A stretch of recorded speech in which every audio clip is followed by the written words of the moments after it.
Oi, gente! Nosso 18º dia do tempo quaresmal.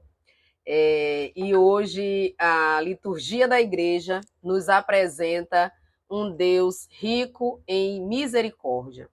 E justamente o evangelho de hoje é um evangelho que eu já tenho citado ele aqui em outras partilhas, mas que hoje vocês vão me dar permissão para eu ler trechos desse evangelho aqui com vocês, enquanto eu faço a reflexão e digo algumas coisinhas que Deus colocou hoje no meu coração a respeito desse evangelho. Fiquei muito tocada hoje, primeiro sábado do mês, é um dia que eu tenho uma devoção especial com Nossa Senhora, é dia de adoração na minha comunidade, então hoje eu já fiquei lá 2 horinhas com o Senhor, rezei bastante, rezei por vocês que estão aqui me acompanhando, rezei por muita gente, né? E eu fiquei muito tocada com esse evangelho. É um evangelho super conhecido. Já ouvi muitas pregações a respeito dele. Todas elas mexem muito conosco, né? Então eu quero partilhar com vocês a respeito dele. É a parábola do filho pródigo. Então eu vou aqui, vou ler pelo computador porque a luz me ajuda, né? Eu tô com a Bíblia aberta aqui também, mas a luz do computador fica mais fácil para mim. Jesus conta essa parábola para os publicanos, né, que se aproximaram dele para escutá-lo.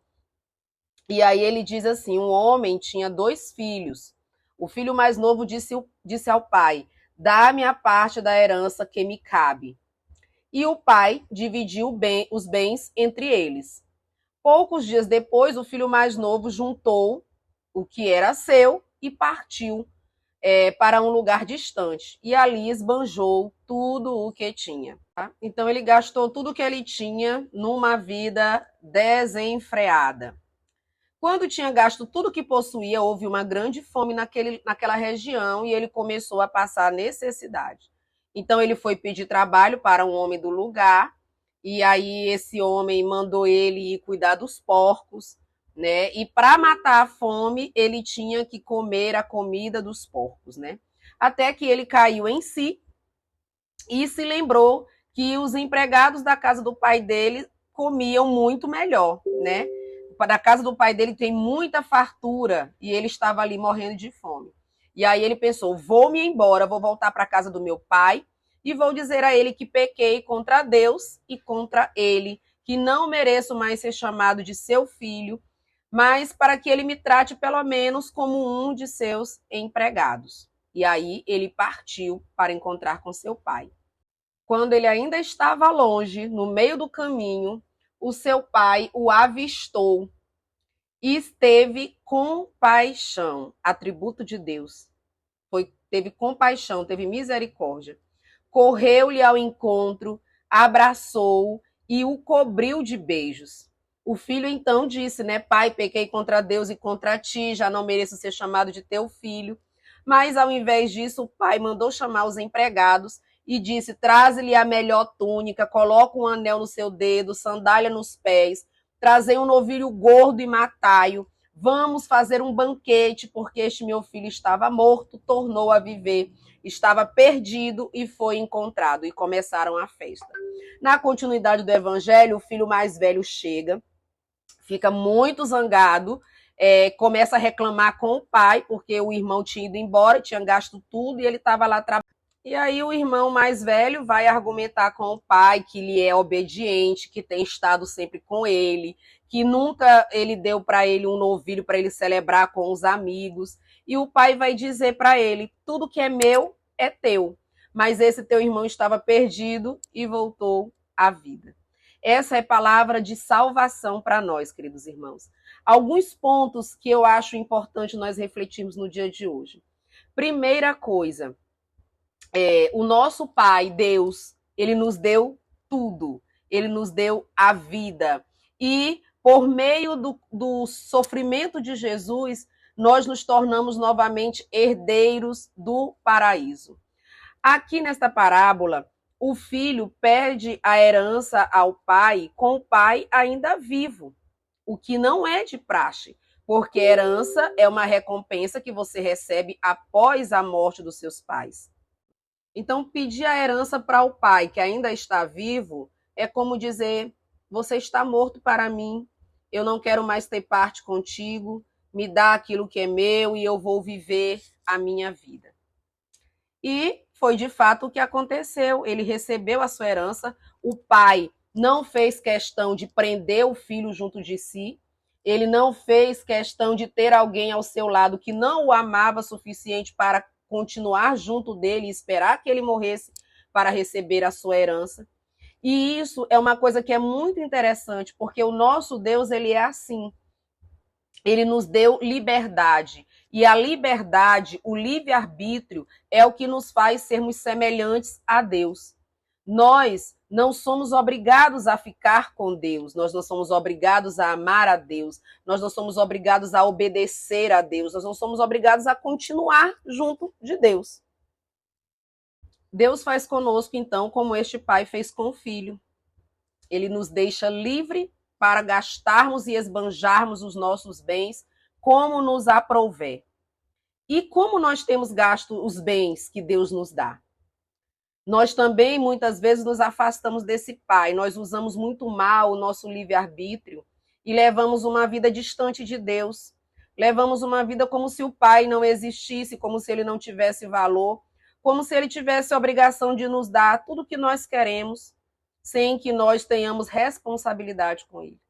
E aí nós caímos no mundão e vamos viver de forma desregrada, viver na profanação, esbanjar tudo aquilo que nós temos, a nossa saúde, os nossos bens espirituais, temporais, do jeito que a gente quiser, sem se lembrar que há um pai que está nos esperando no caminho. E aí a gente vai viver como se não houvesse amanhã, entregue aos nossos vícios, entregues às nossas vontades, até o dia em que chega a fome, a escassez, a dificuldade na nossa vida, a doença nossa ou de alguém que nós amamos, uma tristeza profunda. E aí a gente lembra que tem Deus. E aí a gente lembra que tem Pai. Mas o bom de tudo isso é que esse Pai, ele está no meio do caminho, esperando por nós, porque ele sabe que nós vamos voltar, ou pelo amor, ou pela dor. E ele é tão rico em misericórdia que ele não julga. Ele não julga o que nós fizemos com os bens que ele nos deu.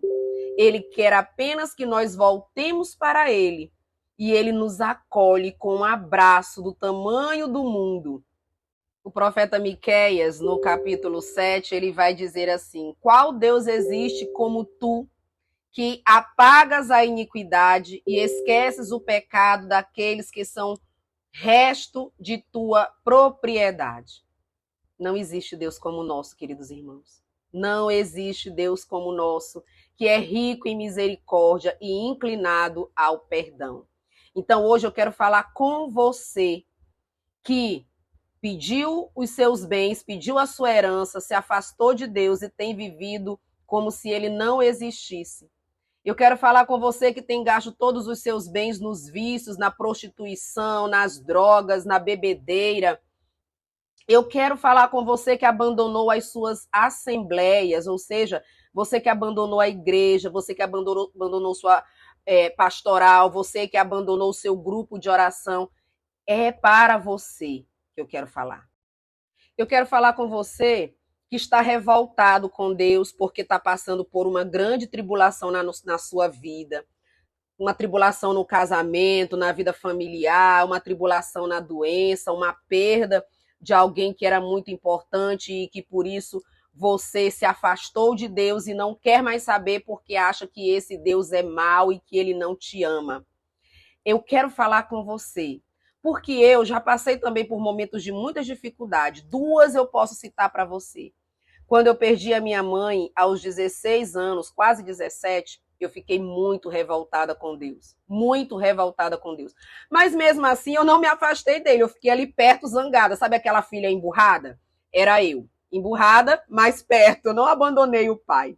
Segunda coisa que aconteceu na minha vida, e que essa mexeu tanto comigo que eu pensei de vez de jogar tudo pro ar, foi quando eu sofri um aborto espontâneo. Perder um filho, ainda que você não conheça o seu rosto, mas só de saber que já está ali sendo gerado no seu ventre, é uma dor muito grande. Eu fiquei fortemente tentada a jogar tudo para o alto. Com certeza eu não cairia no mundão porque não faz parte da minha personalidade. Mas pensei em abandonar grupo de oração, abandonar muitas coisas, né? E ser aquela católica que só vai à missa. Mas um dia ouvindo um programa da Canção Nova, o programa Sorrindo para a Vida, recomendo que vocês assistam. Passa às 8 da manhã e às 11 da noite é a reprise. O Márcio Mendes estava fazendo uma pregação na carta aos Hebreus e ele disse justamente essa palavra: não abandoneis as vossas assembleias. Porque quando você está, o carvão, quando ele está no meio do fogo, ele continua aceso. Se ele é retirado do meio das chamas, a chama apaga. Eu nem prestei atenção muito no que o Márcio Mendes estava pregando, mas quando eu ouvi a leitura, eu entendi que Deus estava falando comigo. Que se eu me afastasse da minha assembleia, como o carvão que sai do meio da chama, aos poucos a minha chama iria se apagar e eu não ia ter mais valor nenhum. Eu entendi que Deus falava comigo, acolhi a palavra de Deus e não abandonei as minhas assembleias, pelo contrário, eu voltei ainda com força total.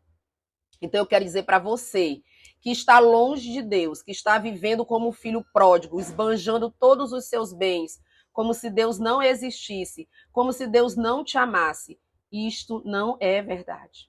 Deus está esperando por você no meio do caminho para lhe dar vestes novas, colocar chinelo novo no teu pé e um anel para dizer: tu és meu, és precioso para mim.